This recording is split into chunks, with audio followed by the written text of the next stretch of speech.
Well, all right, here we All are. right, here we are. So, it's Monday, time for another week of school. Now that you're all settled in and everything, and I think now that our schedules are all set, we can carry on. This is the second week, and we're going to keep going where we were going before. Let me just check out one little thing here. Just have to see if there's an issue with the microphones. No, okay.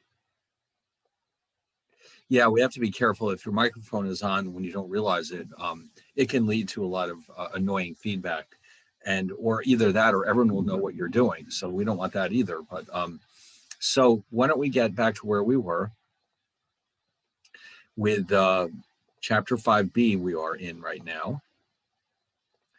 And so we're partially through. We'll be finishing 5b today, and we'll start C. But it turns out we also have some more cool videos to watch today. There's actually 3 of them, and I think you'll all find them all to be extremely interesting. And so I just want to remind you that all of the videos that we watch, the links are on Moodle. So you can easily download them. If you want to watch them again, you certainly can feel free to do so. They're right here. And so these last 3 we'll be looking at today. And I'll keep adding to the list as we go along. And up here, of course, we have all of our current notes. Oh, by the way, I do want to mention one thing that when we're done with chapter 5, I have a series of problem sets that I'd like us to work on. They're not meant to be collected. Instead, they're really just for practice. So we'll figure that out on Thursday. But there's one for each of the 3 sections of the chapter, 5A, B, and C, and each one, of course, covers different material. And so I'll be posting these probably today, and then sometime next week, I think we should start looking at them just to make sure we really understand what we've done so far. Okay, so this way, it's one thing to watch look at the slides and all and hear the lectures, but it's when you sit down with that pen and paper that you really start to appreciate how well you do or do not understand the content. So we'll be doing some of that during the coming week. And down the road a little further, I just want to mention too, though, although it's a little early to talk about this, the first midterm is based on chapters 5 and 6, which it'll be a while before we're ready for that. And before we get to that point, we will be reviewing for the midterm. So usually the first midterm doesn't end up taking place until at least the very end of February or possibly the first week in March. So that's going to come way down the road. But I just want you to be aware that this is where we're heading. All right, well, if that's the case, why don't we get back to our slides? And then at some point when we're done with the slides, or at least when we reach a certain point, we're going to look at these very interesting videos. All right, so as far as I know, we left off roughly in this area. We were looking at how to define which radicals are rational by noting that the square root of a perfect square is always a rational number. So if you recall, we talked about perfect numbers. The perfect numbers were numbers like 1, 4, 9, 16, et cetera, where the one thing they all have in common is the fact that their square root is an integer. So it stands to reason that their square root of a perfect square is rational. The square root of any other number is not rational. It's that simple. All right, so let me just recap this. For any positive real number that is not a perfect square, its square root is irrational. Okay, it's that simple. All right, now what we're going to do is take a look at the higher order roots, as they're called. So I just want to remind everyone that as far as notation is concerned, the square root of a number, which we typically see written with this symbol, is basically just shorthand notation for x to the 1/2 power. So this is, of course, as you well know, called the square root of x. And there is a square root button on your calculator. If you have the iPhone calculator, if you want to take a look at it, you'll see that it is located. Let's see, I'm going to get mine open right now. And the square root button is sort of It's in the third row over in the far left-hand corner. And on this calculator, though, they've written it as this.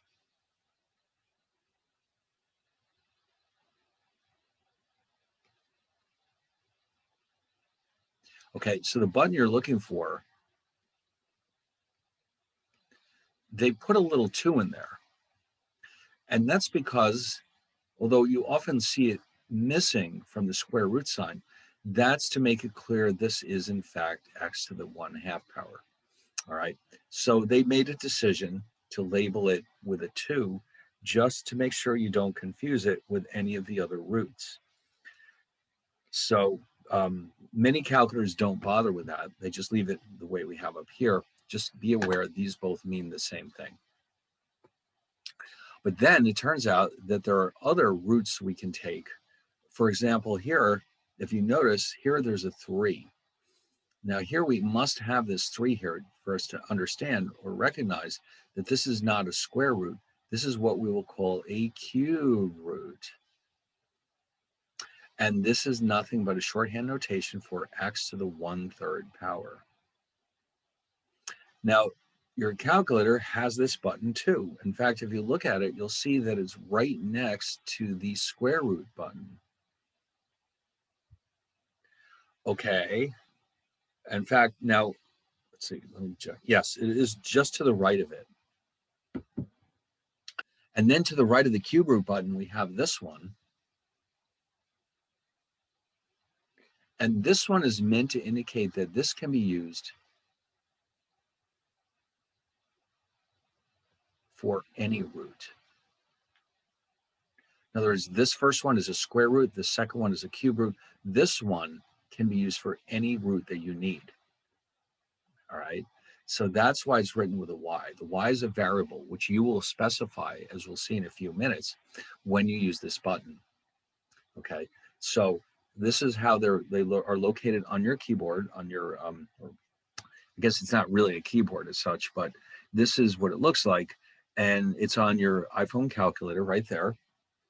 And so this cube root is very interesting because what happens is what you're actually doing is this. First things first, I just want to mention that we have 2 cubed equals 2 times 2 times 2, which is 8. This is known as 2 cubed. And so the cube root is the inverse, it's called, of the cube. So what this means that since 2 to the 3rd power, or 2 cubed, is 8, that implies that if I take the cube root of 8, I will end up with 2. So you can check this out on your calculator by going in here. Now, in this particular case, what you're going to do is hit the 8 first and then hit the cube root button. And if you do this, you'll see that you don't need the equal signs, and you don't need parentheses, although you can use them, and you'll end up with 2. Okay, so this is a predefined function, so it doesn't need the equal sign and it doesn't need the parentheses. And if you want to get some more practice, if you were to take, for example, the cube root of, say, 64, why don't you try that one? Just to get a little quick practice. What's the cube root of 64? Let's see who gets that one first.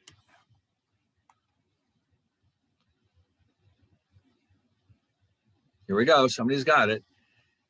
It is, in fact, 4. Exactly. And here's why. You can reverse this by saying, well, this is because 4 cubed, or 4 times 4 times 4, is 64. Okay? So you can see the 2 are basically inverses of each other. Very good. Now there's also a 4th root. Okay, in fact, these numbers can go as high as you like. All right, the 4 tells me that this is x to the 1/4. We don't have a separate name for it any longer. This is simply called the 4th root. So technically, the square root could be considered, if you want to be super technical about it, could also be referred to as the 2nd root, but nobody calls it that. Believe me, everybody calls it a square root. And the cube root could also be called the third root. But again, most people usually call it the cube root. But here we run out of names. So from now on, this one, for example, will be called the fourth root. And now this is the first time that in order to implement this on your calculator, you're going to need this button because there is no fourth root button on your calculator. So that means doing this will take a couple of extra steps. So let's see how that works. Let's take the fourth root, let's say of, I don't know, how about 81? Okay. Let's try the fourth root of 81 and let's see how that works on the calculator. So here's what you have to do. You're going to type, by the way, let's see what the answer is first. 3 to the fourth power is 81. And again, because 3 to the fourth power is 3 times 3 times 3 times 3, 81, which implies that the fourth root of 81 must be 3. Okay, and that's exactly what happens. But to do this in your calculator, suppose you didn't happen to know this offhand. Here's what you're going to do. Take 81, and then you're going to hit that y root of x button. Now, at this point, it doesn't know what root you're asking for. So you're going to hit 4 and then hit the equal button. Okay, because here you have to tell it which root you're talking about, and that's the 4. And then you do need an equal sign here, which was not the case with the square root and the cube root buttons. So once you take out the calculator and make sure that you're getting a 3 when you do these steps. If not, you have to make sure you get this straight before we go on, because otherwise, well, let's just say that it won't work very well on the exam. Okay.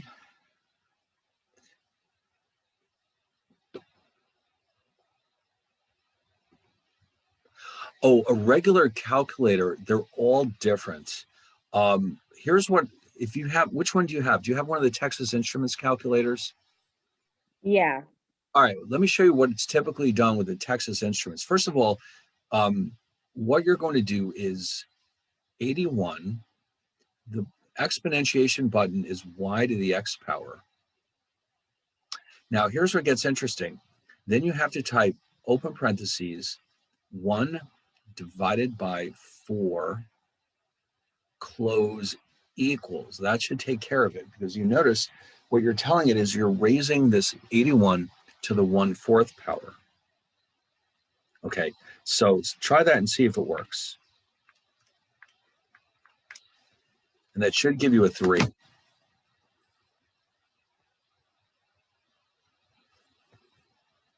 I don't know why I can't find the y to the x power button. Which specific calculator do you have? TI-84. Oh, okay. All right. So on that one, it doesn't, okay, I didn't realize that. On your calculator, instead of this thing, on your calculator, it is this symbol,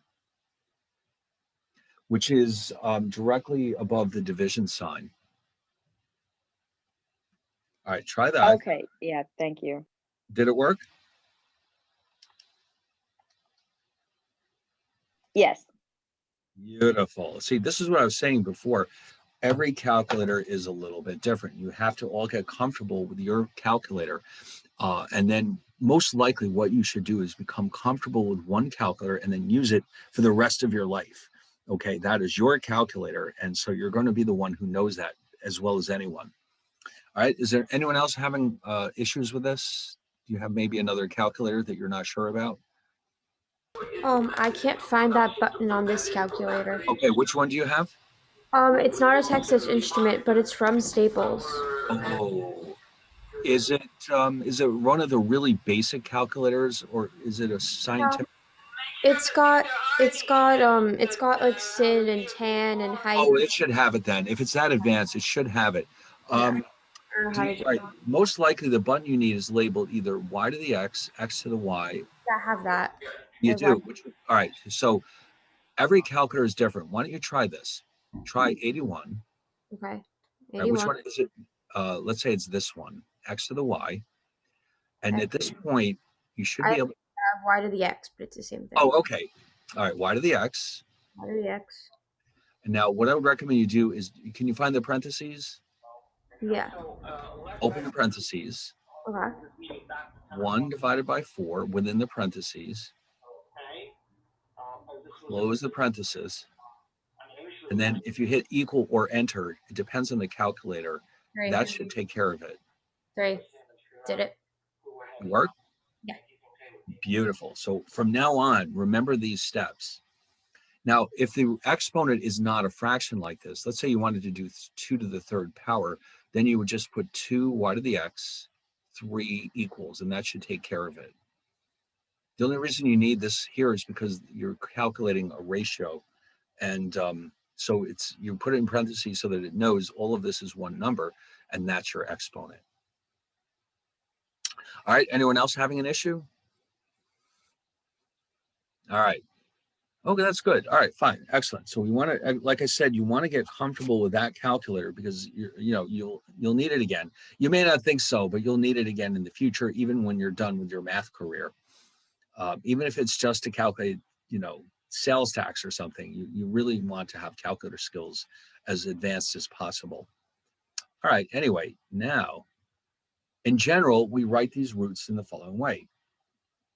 This means x to the 1 over n power. N could be anything. And in English, now, this is kind of awkward. Nth root, it's called.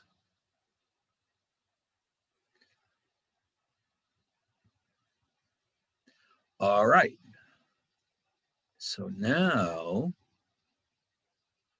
what I'm going to show you is a chart, which this is more for terminology than anything else, but it has an interesting result. I'm going to add a new slide here. Okay, so the exponents, like 1/2, 1/4, 1/6, 1/8, et cetera, these are all referred to as even roots. And over here I have x to the 1/3, x to the 1/5, x to the 1/7, and there's more, of course. I'll just put dots here to indicate that. These are collectively known as the odd roots. Now, here's an interesting result. We can take an odd root of a negative number,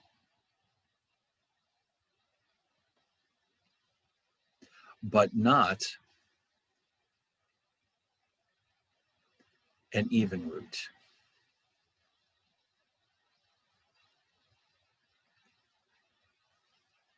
So you're allowed to take odd roots of negative numbers, but not the even roots. You can't take the square root, for example, of -2, or the 4th root, or the 6th, or the 8th, or any of them. So just to get a little more practice, now this is important because every calculator treats negative numbers a little differently. So let's do this. Let us attempt to take the cube root of -8. Now, the tricky part here is that you need to know how to make the 8 negative on your calculator. With this iPhone, you're going to hit 8. Then there's this little button next to the C in the upper right-hand corner called +/-. That will make it negative. Then you apply the cube root sign, and it will give you your result, -2. Now, if you have the TI-84, to make it negative, what you've got to do, there's a negative button next to the period on the bottom. This is what will make it into -8. And then you raise that to the 1/3 power, and you should get -2. All right. And oh, -6. No, you must have made a typo. Try it again. So again, this is what I mean. You've got to get your hands on these calculators and learn how to use them. It's no different than the piano. You can't learn the piano by staring at chords on a piece of paper. You've got to get your fingers on those keys. Okay, that's how it works. So make sure. Now, I think somebody else had a different calculator with y to the x. In that case, I'm not sure which of these approaches your calculator is using. I forgot. Now, who was asking about y to the x? Find out what's going on with your negatives, because it's usually one or the other of these two. That's how most calculators are structured. All right, so does everyone have -2 in this case? Good. If you try to take the square root of -8, your calculator will give you an error message. It will be very upset with you for a long time. It may not even want to speak to you anymore, but yeah, no, but every calculator has different error messages. So whatever ends up happening, it will not be pleasant. All right, let's put it that way. It'll say error, or it'll have some number attached to the error.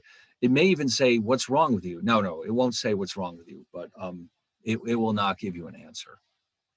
All right, now with all that being said, we're going to go back into our study of radicals. It turns out we can perform algebraic operations on these radicals, but we have to be careful the way we do it, okay? And also, I just want to mention that in math in particular, we often try our best, just in general, not just with radicals. In math, we always want to keep every expression as simple as possible, okay? So especially when it comes time to dealing with radicals, like here's an example. Suppose you went to the store and you said, here's what I need to buy. Just as a silly example, would you ever write out a list like this? 3 apples, 4 bananas, and 5 apples. Is that what your list would look like? No. What would you probably do? Most people would just say, no. Whoops, what did I do here? I meant 4 bananas and 8 apples. And that's how you would take your grocery list to the store, because you're making it simple. So what about a case like this? What if you have a result from a test and you go through a bunch of calculations and you end up with an answer of 2 out of 4?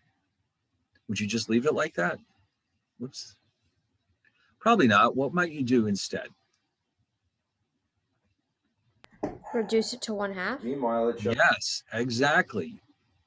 Because again, our strategy is always to keep expressions as simple as possible, because it just increases the clarity of what it actually means. All right. Now, as you can imagine, when it comes to radicals, we're going to wind up with some very scary looking expressions, and we'd like to keep them as simple as we can. So throughout all of what follows, just keep in mind that whenever possible, we want to simplify. All right, so I guess mathematicians are intrinsically neat people. They probably all have very clean houses because they like this so much, the simplification. Now, we're going to start by doing algebraic operations on radicals. And for reasons that you will discover soon enough, we're going to start not with addition and subtraction, but with multiplication and division. So you're probably saying, why? Well, you'll see why in a few minutes. That mystery will be resolved for you. Turns out these are pretty straightforward. So here's an example. What if you had 2 positive numbers, A and B? It turns out that these two are equal to each other. Okay, so for example, you could write, let's say 28, if you chose to do so, as 2 times 14. Or you could do 4 times 7. They all mean the same thing. Okay, so you can go, if you have this expression, you can turn it into this, or you can go the other direction. They both mean the same thing. Now, And by the way, you can see why this last one would be very helpful to us, because look what you can do now. 2 radical 7.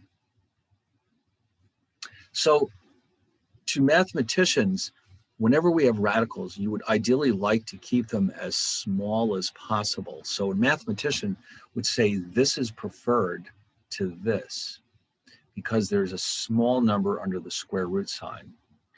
Here, it's hard to tell at a glance what this equals, but this is a little bit simpler. Okay. Now, if you're dying to know what this is, I mean, you could always take out the old calculator. Is anyone dying to know the exact value of that? Yes, I bet you are. I'm going to tell you in a second. It's 5.29, only approximately, because you know this is irrational and the digits go out forever. 5.2915.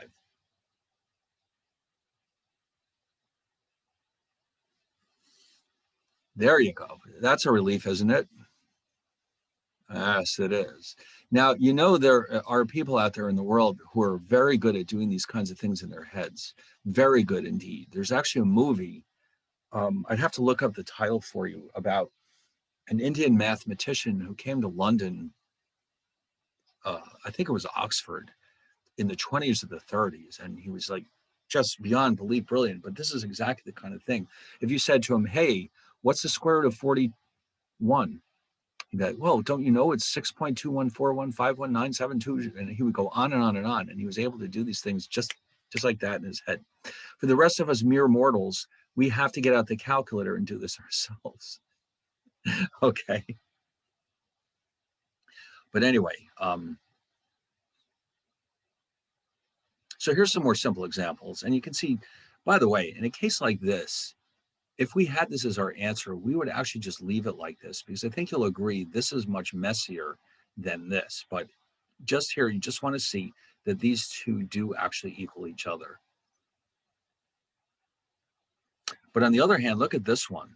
It turns out there's different ways we could have written this. We could have done 2 times 6 rather, but we chose 4 times 3. Why do you suppose we did that? That way we're already working with easier to handle numbers. Yes, and not only that, but look, this is a perfect square, which reduces very nicely to 2 radical 3. See here, we just ended up with a messier, it's the same really. How is this helping us? It's not. But this one is considered to be simpler than this one. So we achieved our objective of simplifying this radical because we found a factor that is itself a perfect square. So one of the strategies in simplifying radicals is to find, if you can, a factor which is itself a perfect square. And that will make things a little bit simpler. All right, in other words, don't go down this path. Here we go. This is what we're after because we have a perfect square in there. And sometimes we get really lucky and we get 2 perfect squares. Oh, happy days, you know. All right. Simplifying radicals. Now, occasionally we get lucky. Let's say, what do we mean by that? So like this 40, look at what we can do with it. 4 times 10, we can split it up into 2 radicals, and guess what? We have ourselves a perfect square, and we end up with 2 radical 10. Now, some of these are not obvious at all. Like, look at this one. 2 of the factors are 36 and 7. And of course, we'll recognize right away that 36 is a perfect square. And that makes us happy because now we end up with 6 radical 7. Okay? So who knew? But if you were to take 252 and write out all of its factors, you'd say, look how lucky we got. There's a perfect square hiding in there. Okay? And that means we can simplify it to 6 radical 7. Yeah, you'd be surprised. Some of those perfect squares are not obvious at all. Like, let me find one that you might not recognize. How about this one? Is this a perfect square?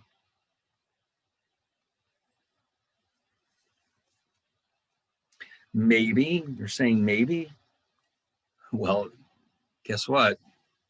It is. It's 19, yes. Who knew? Yes. Oh, some of the higher ones are really amazing. Like you never guess in a million years, for example, oh, this one doesn't look promising.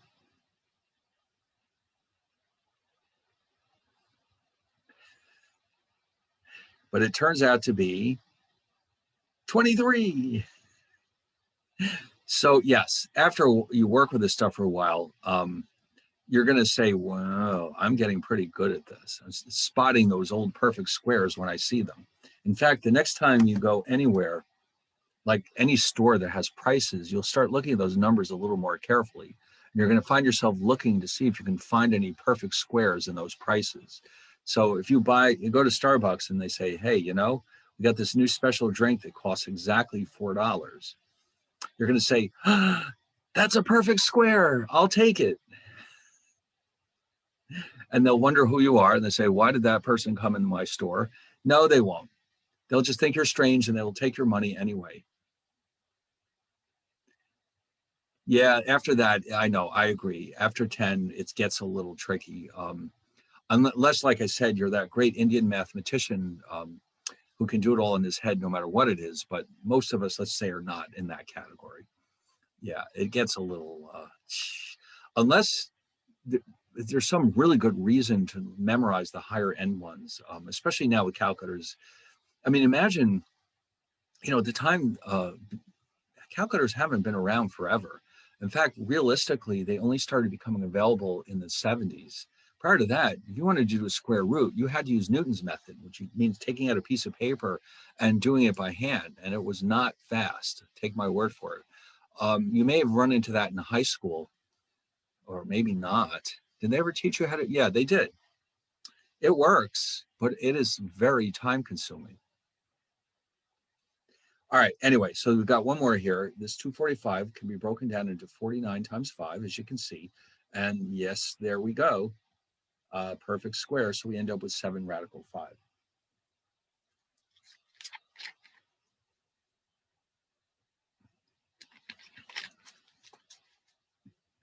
Okay. Now we can multiply them too. Man, the fun never ends, does it? But here we're going to do it in a very specific way. If you notice, these are both constants. They're outside the square root sign. We're going to multiply these together. And then these will be combined underneath the square root sign. So really, in effect, all we're really doing is rearranging the numbers. But then when we're done, we can actually multiply these out. And you might say, well, what's the big deal? But this can sometimes make things a lot simpler, which is, of course, our main motivation. So logically, you can see that this certainly makes sense. Let's look at some examples. Okay, so let's see, for example, here I've got 3 times 4 gives me 12. Under the square root sign, I have 2 times 3. And I'm done, because 6 cannot be reduced into a product of two numbers where there's a perfect square in there. In other words, this is as simple, I mean, this doesn't do me any good because neither of these is a perfect square. So you would normally not try to simplify radical 6. It's as simple as it's going to get. All right, now 4 and 7. Multiply those together to come up with 28. And then under the square root sign, we have our 5 and our 3, and that leaves us with 15. Now 15, like 6, yes, you could theoretically break it up into 2 radicals. It doesn't help because neither of these is a perfect square. Normally, we would just leave it like this. But then on the bottom, look at this. Look what happens with this messy expression. These two combine to form a 40. Oh, look what happened here. We've got a perfect square, and this whole thing reduces to 80.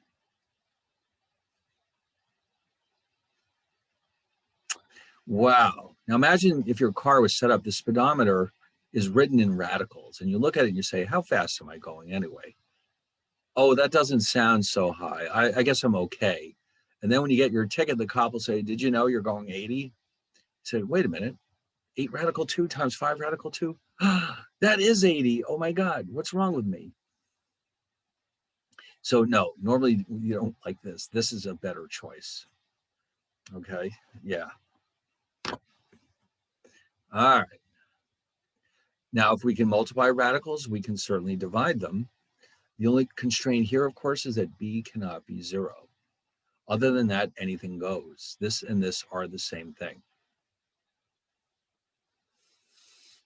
All right, so if you had, for example,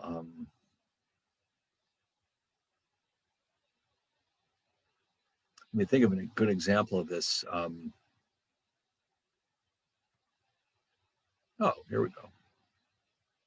8 over 25. Now, 25 does not divide into 8, but look what we can do here.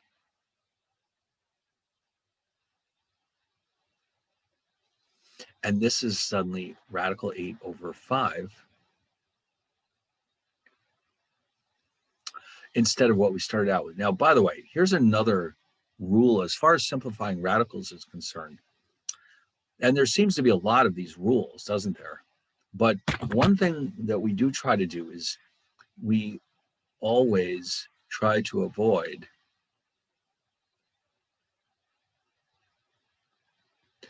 having radicals in the denominator. I don't know exactly what the problem is there, but that's just the convention.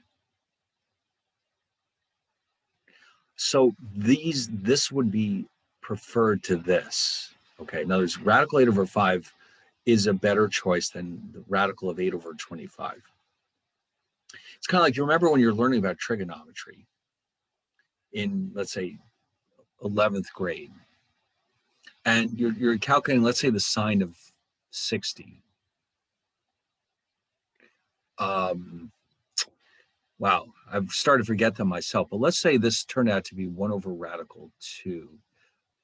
Normally you don't leave it like that. There's a technique we can use to get rid of that radical.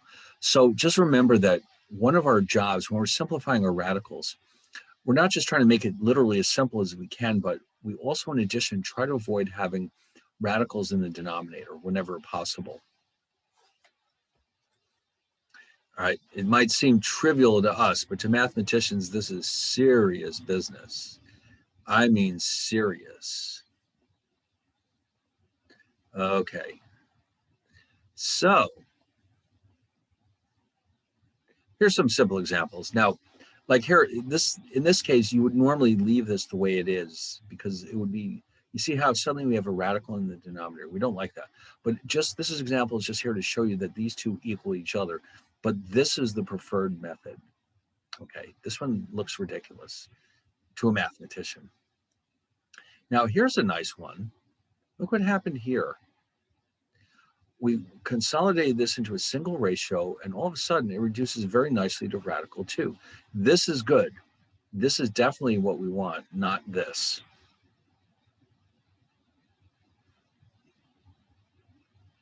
And then here's a surprising result. This catastrophe down here, look what happened to it. I consolidated the two radicals into one ratio, and now look at this. I've got the ratio of 2 perfect squares. So I end up with 10 times a half, which is just 5. Okay. So now tomorrow, is that Starbucks still open, by the way? The one by Fort Awesome? No. It's not open? No. Wow, what a disaster. If that would be one reason alone not to do, I mean, how could you not have a Starbucks? How do you survive? I mean, really, how do you get through the day without it?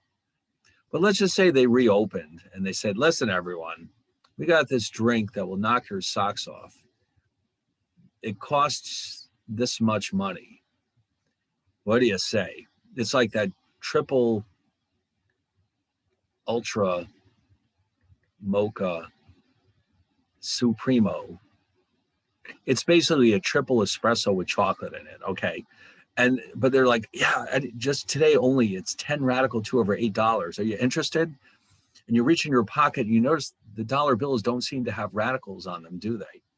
But then you do some thinking and you say, oh, that's just $5. What's going on here?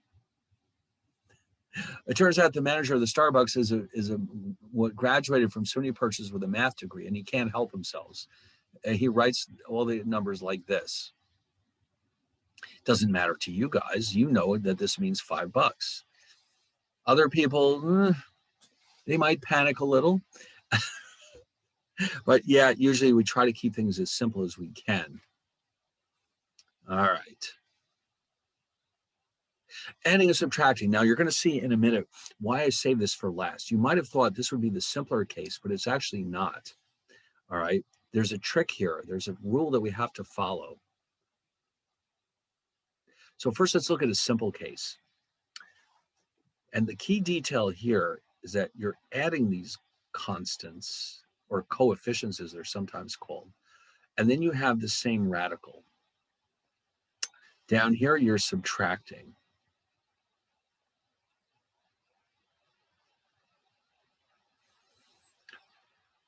What's important to note here is that both of these terms have the same radical. So like if I have 3 Radical 2 and 4 Radical 2, I can consolidate those into 7 Radical 2. Whoops. But what if I don't have the same radical? What if it's 3 Radical 3 and 4 Radical 7? Can I add those together? And the answer is, oh, we got to guess right here. The answer is no, because they're not the same thing. It's like if I have 3 apples and 4 apples, I can certainly add those together and get 7 apples. That's pretty much what happened here. Instead of apples, they're Radical 2s. But if I have 3 apples and 4 oranges, can I combine those in any meaningful way? No, because they're different objects. So in a case like this, well, we don't have a blender to put them together. Let's put it that way. That we'll disqualify that as an answer. Yeah, we'll throw them in the blender and it's all the same now. But here we just leave it like this. There's nothing that can be done with it. That is our answer. Okay.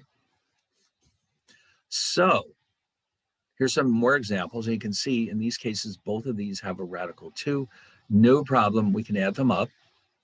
Down here, these are both Radical 3. No problem, we can subtract them. But again, it's only because they have the same radicals. We didn't have this problem with multiplication and addition, did we? No, we did not.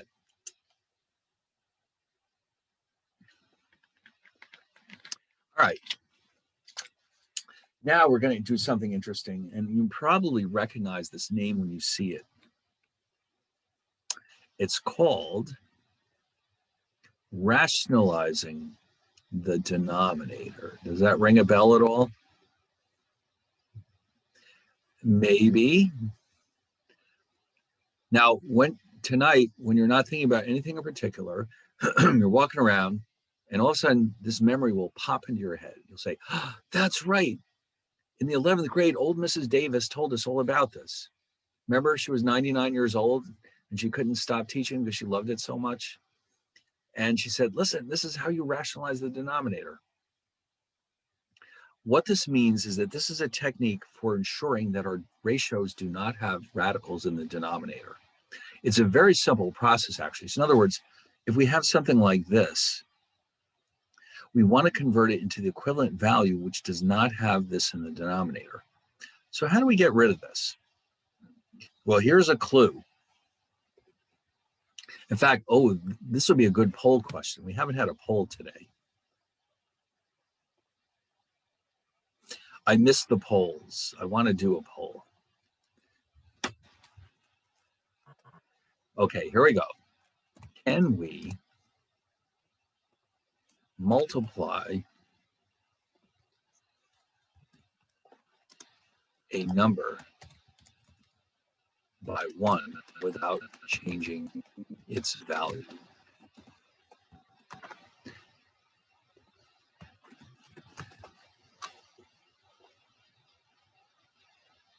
All right, now we're going to run this poll right now. Come on, here we go.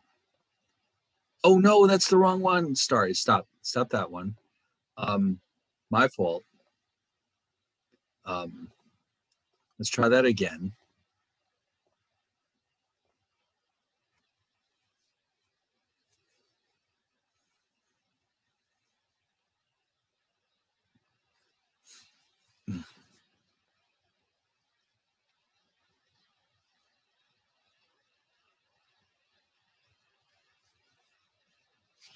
Man, a lot of people in this class are not very opinionated. Look how there's only 16 votes.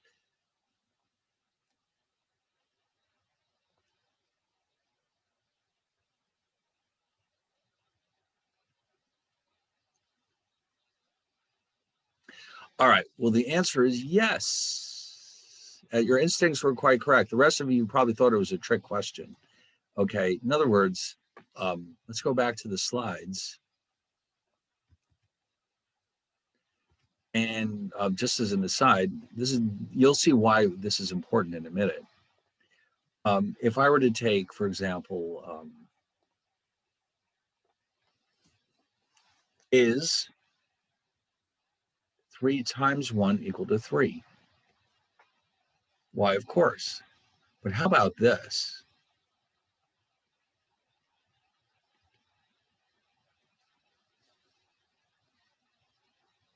Yes, because this is just 1. Is 3 times radical 18 over radical 18 equal to 3? Yes. As long as the ratio is the same thing in the numerator and denominator, the answer is yes. Okay, keep that in mind when we get to the next part. What we're going to try to do is essentially just get rid of the radicals in these denominators. So watch this. In this first case, I don't want this radical down here. So I'm going to multiply it by 1. Of course, not 1, but radical 3 over 3, because that's also 1. And what does this accomplish? Look at my denominator. Look at that.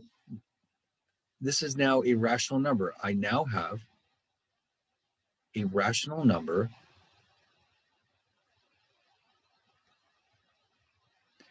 in the denominator, which is what I was hoping for.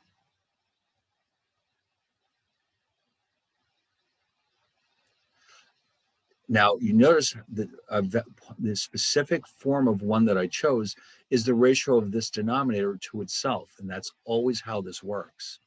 Down here, for example, I have a radical 2 in the denominator, so my first step is to multiply this expression by radical 2 over radical 2. And here we have an extra bonus, because look what happened. The denominator became 2, and that canceled out with the 24. And now I have 12 radical 2, which I think you'll all agree is much simpler than this expression. We not only got the denominator, got that radical 2 out of the denominator, we got rid of the denominator altogether. So this means you're doubly happy. Okay, so you must have different levels of happiness, right? I bet you do. It's not all or nothing. There are levels of happiness, aren't there? Degrees of happiness. It's like a spectrum from like, you're kind of happy, and over here you're like that happy. And we have everything in between, don't we? So here, yes, we kind of reached this end because we got rid of the entire denominator. That makes things super simple. Well, not exactly. We're not really going to do it, except in one of the videos we'll be looking at, there is some geometry. Okay. Some geometry. All you have to, for that video, all you have to do is remember what is the name of a 5-sided figure? Ooh, that should be a poll. A pentagon. That's right. Don't worry, you'll see why that matters in a few minutes. All right, well, that's what you have to remember. Because the prefix pent means 5. It's a Greek word. It means 5, of course. All right, just like bi is 2 and tri is 3, quad is 4, pent is 5. All right, and it goes on, by the way. There's a bunch of them.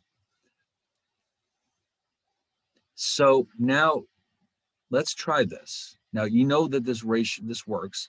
We know that division is defined on radicals. Watch what happens sometimes. So look at this ratio. This is a fraction. 25/9 is not something that we can reduce, is it? But watch what happens here. So if your answer was this, you'd be done. But it's instead radical 25/9. Look at by using our cleverness, we broke this up into a ratio of 2 radicals, and you notice each of these is a perfect square. Oh, so we just have 5/3, which I think you'll agree is much nicer than this.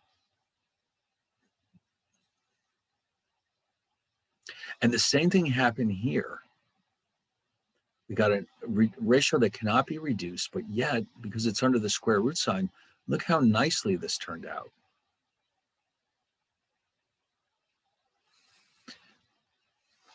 Okay.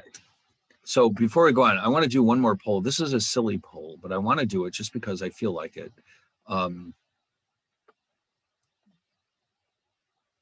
Let's do this. All right, here we go.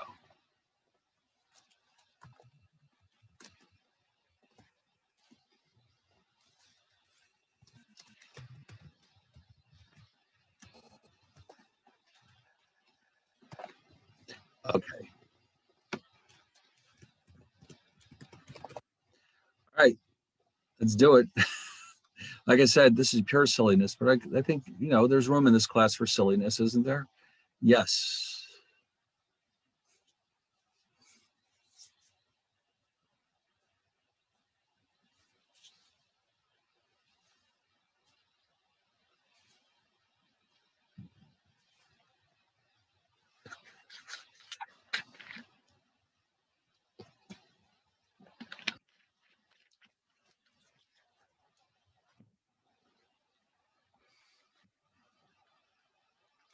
Okay. All right. Well, that's kind of interesting. I thought there'd be a lot more 100s. 100 is such a nice number, isn't it? It's just so nice, and it's just even, and it's 100, and there's actually $100 bill. There's no $49 bill or a 36. This is why, because this is a number that everybody loves, 100. Yes. It's like with coins. Have you ever seen a 7-cent coin? No, nobody would ever think of one, but 25, that's a nice number. And that's why we have quarters. Okay.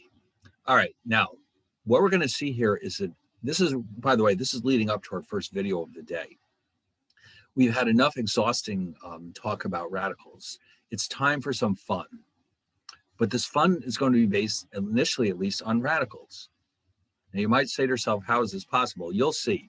You'll find this very interesting. So this number, called the golden ratio, is actually this number, 1 plus radical 5/2. By the way, these squiggly equals are known as approximately equal to.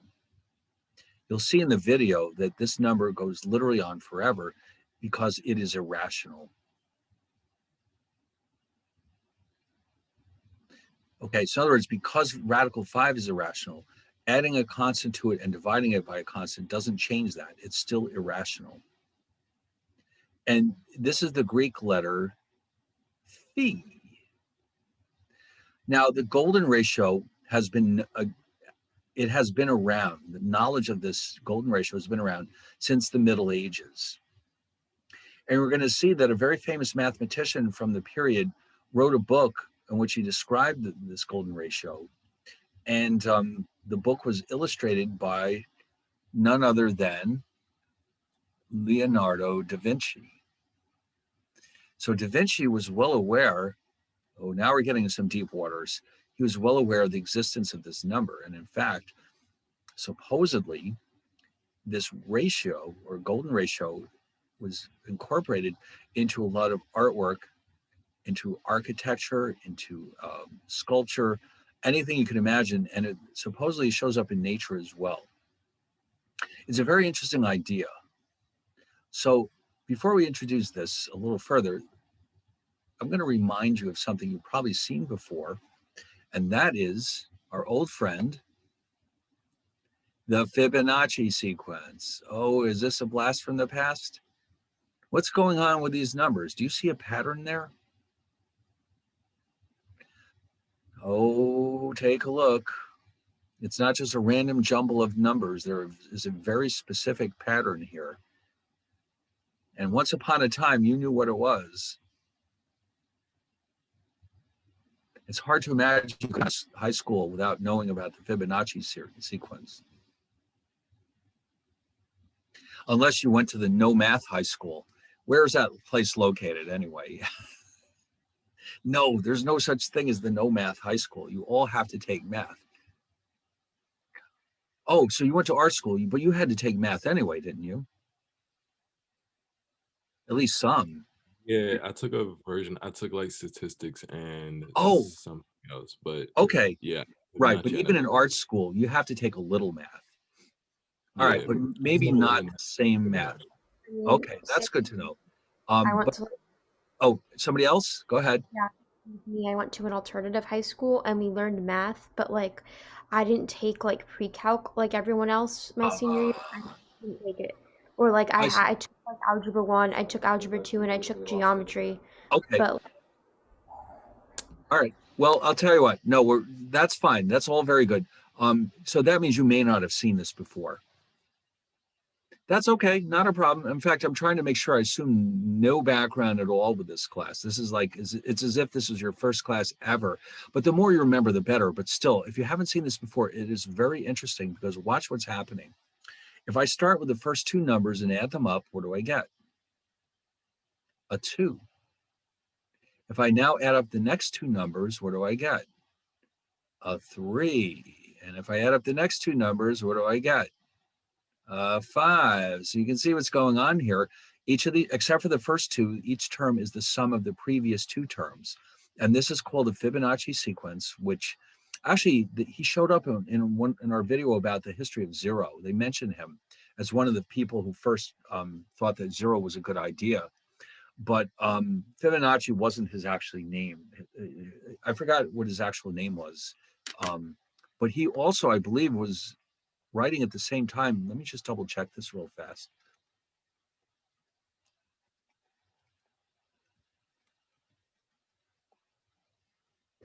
Fibonacci. Yeah, I was trying to look up his biography here. Yeah, this is how it works. And we're going to see this in a few minutes. Look at this cool graph. We're going to see this in a minute. No, but I was trying to find out historical. Oh. Nobody seems to care about, there he is. But I just was wondering, I'm going to say he was writing in the 1400s. There we go. Fibonacci. His actual name is Leonardo Pisano, or Leonardo of Pisa. And he, oh, there we go. He died in, oh, they don't seem to know. But he was also alive at the same time as Leonardo da Vinci. So da Vinci also probably was well aware of Fibonacci sequences. Da Vinci was good at everything, as you know. And he would have read every book ever written at the time because, you know, he was that serious about everything. So anyway, but what's going to happen here is that for our purposes, what matters is if you were to take the ratios of each of these two consecutive terms, like, for example, 2 over 1 is 2. Here we have 3 over 2, which is 1.5. 5/3. 8/5 is 1.6. So if we keep doing this, these numbers will get closer and closer. Eventually, they'll converge to the golden ratio. Okay, which, as you recall, was approximately 1.61803. So they're getting really, really close. So this is where the sequence actually comes from, or the golden ratio rather. Now, what they're going to do in the video, and this is where a lot of the applications to graphics comes from, is to create a series of rectangles whose areas equal each of these different terms in the Fibonacci sequence. And then in a specific way that they'll discuss in the video, they're going to connect these boxes with a spiral. And this is called the golden spiral.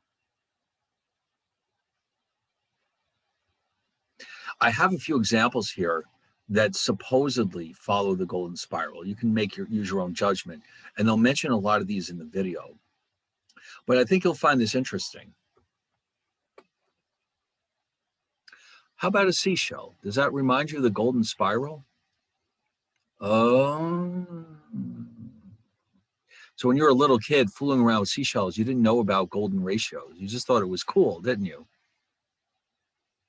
Yes, you did. How about, ooh. Uh-oh. Looks like we're going to have a big event. I've been informed, as you can see on my, can you see this on my screen? Where they're free. You can see those. Okay. It looks like Saturn, Venus, and Jupiter will be lined up this week. We had that last fall. Remember sometime around Christmas time when, what was it? Saturn and Jupiter were closer to each other than they had been since the 13th century, I think it was. It was called the Grand Conjunction. Do you remember that? Well, when something happens for the first time in 900 years, we really should pay attention, don't you think? It should have been on the front page of every newspaper in the world. Yeah. Did you guys miss it somehow? Oh, you wrote a poem about it. Oh my God. Now that's serious. Yeah. Oh, you missed the event of your lifetime. Yeah. Let me just quickly get it.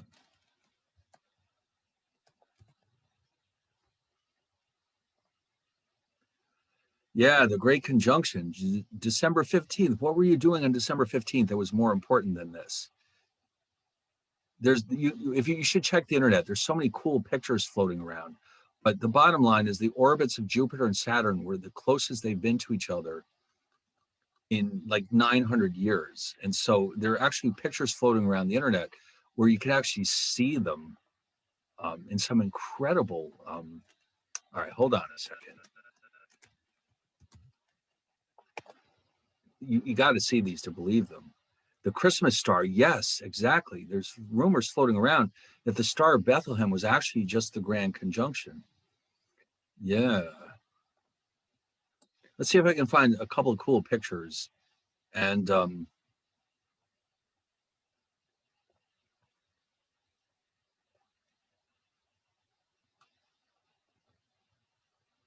no, they're just telling you how to find them. I want to see the pictures.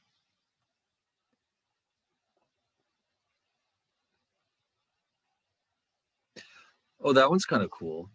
The closer one is obviously Jupiter. The one behind it is Saturn. Let's see who else caught something. Well, this one's got the moon mixed in there too. Look at that. You can actually see them. There's the moon. This is Jupiter and this is Saturn. Oh my God. But some people manage to catch it with the sunset, and it's insane. Look at this. And then some people call it the Christmas star because it always comes up. This always happens every Christmas time, but this time they're closer than ever, or in 900 years, I believe it was. So you know what? Well, that it doesn't look quite that close, but that's what it's all about. Geez. So anyway, so something new apparently and amazing is about to happen this month. So keep your eyes open. All right. Anyway, let's get back to this. The golden ratio. Does it remind you? Did these remind you of the golden ratio? Yes, they do. How about your ear? Did you ever notice how your ear looks like a golden ratio? Or the golden spiral, sorry, I should say. Well, if you don't believe me, look in the mirror. Yes. All right. Now, let's take a look at some examples of architecture. Well, no, but I'll tell you what, it showed up. I'm glad you reminded me of this. And you may have heard of this. Let me roll back here, and I'm going to sneak this in here somewhere because it's possible you've heard of this before. The golden ratio figures prominently in a best-selling novel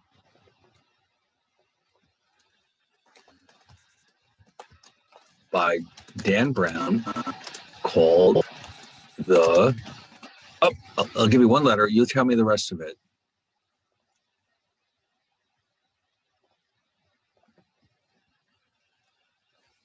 Oh, I think somebody knows.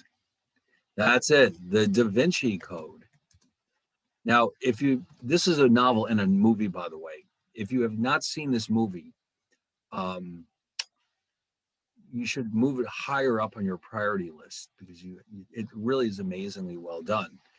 And so anyway, it shows up in the book, which is all about symbols and heavily involves Leonardo da Vinci.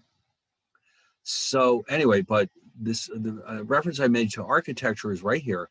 Look at this staircase. Doesn't it resemble the golden spiral? I think it does. And what do you see here? Who is this lady? Oh, I think we've seen her before. The Mona Lisa. That's right. Which, by the way, this is a story for another day, but did you know that in 1911, she was stolen from the Louvre? And it took 2 years to get her back? Oh, the world was pretty nervous while that was going on. Yeah, very scary. Let's just say the security is a little tighter now than it was in 1911. Yeah. All right. Everybody knows this painting. What is this one? Who wants to guess the title of this painting? Yeah, that's it. Again, by our friend Leonardo da Vinci. This is the heart and soul of the whole novel, by the way. The mystery ultimately revolves around this character over here. But I don't want to spoil the surprise for you if you do decide to read it or watch it. So, and then we have his famous Vitruvius Man. He was really skilled with anatomy, among other things. And so, again, you see the influence of the golden ratio on this drawing. And then this is a modern creation. This was generated with computers. And what does it look like? The golden ratio. Now, by the way, there's nothing to stop you from printing this out and hanging up on your wall there. How cool would that look on your wall? Pretty cool. Wouldn't it impress everyone who comes by? Yes. So what are you waiting for? All right. Anyway, so now we're going to watch these videos. I've got 3 cool videos lined up for you today. The first one involves the golden ratio, and the second 2 involve topics that we've been covering in chapter 5, and I think you'll like all of them. All right. Are we ready? So as usual, I'm going to go to Moodle where these links are found, and I'm going to post it in the chat box. Let's see. I know I lost it. No, that's not it. All right. I do this all the time. I have so much stuff open. I can't find it. I'll get it.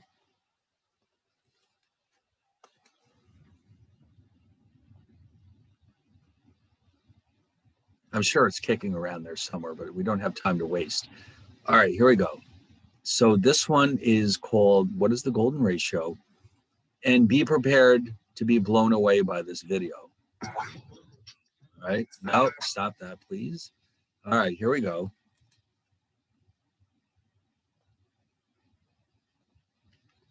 All right. So as usual, I will turn off the screen sharing for while this is on, and then let's all watch it and you let me know what you think. Okay.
All right.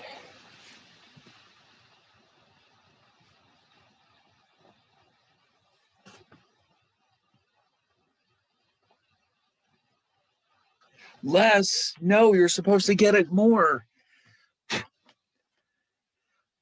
Well, basically, he spent a lot of time analyzing, where it came from and all, but you see it does pop up in a lot of applications.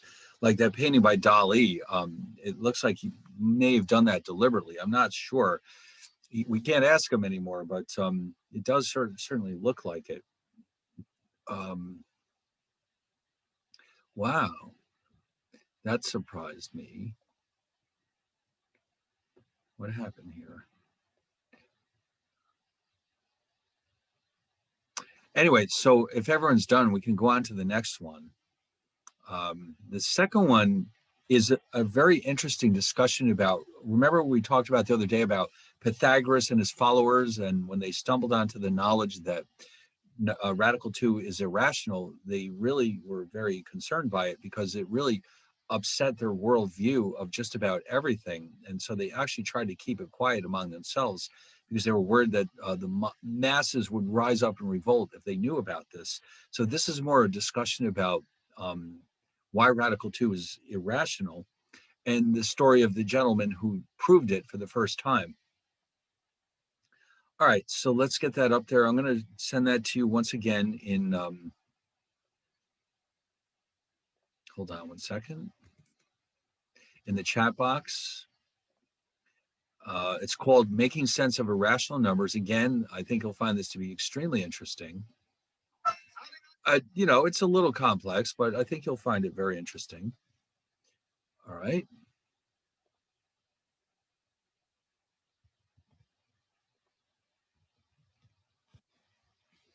All right, so let's stop the pausing and let's check it out. Oh, it is paused. Okay. Well, so much the better. All right, let's check it out.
All right, is everyone done? All right, now this next one is basically a little bit of everything that we've done so far. And so I think you'll find this one awfully interesting when the video actually attempts to explain in a very interesting way what imaginary numbers really are and how they're related to the real number line, among other things. So let's get this one going. And I think you'll agree that this one is very, very cool. Just like the other two. All right, this one is called Why Are There So Many Numbers? All right, that sounds like an interesting title. Why are there so many numbers?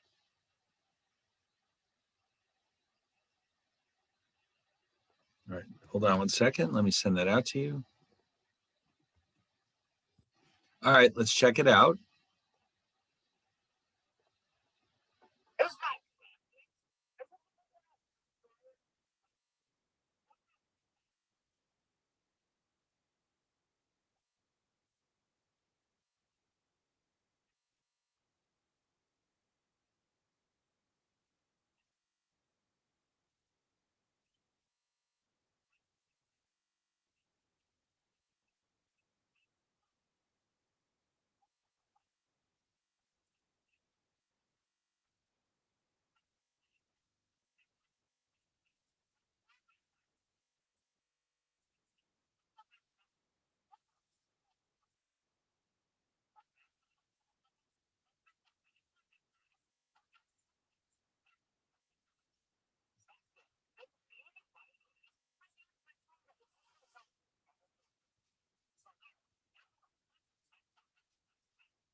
All right, are we done? That was nice.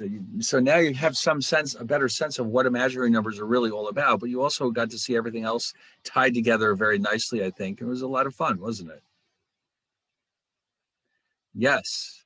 All right. So, yeah, it's getting a little late here. I think maybe this is enough for today. I think we've covered everything we wanted to do. And so we'll just pick it up again on Thursday. As usual, what you should probably just be doing between now and then is just flipping through the slides and make sure you understand everything that we've done, and maybe even take a peek at what's coming next, which is 5C, just so you'll see what we're doing on Thursday. Other than that, I guess that's it. And I will see you all on Thursday. Thank you. Thank you. You're welcome. Thank you. Have a nice day. Bye. See you later. Oh, any last minute questions? No. Okay. All right.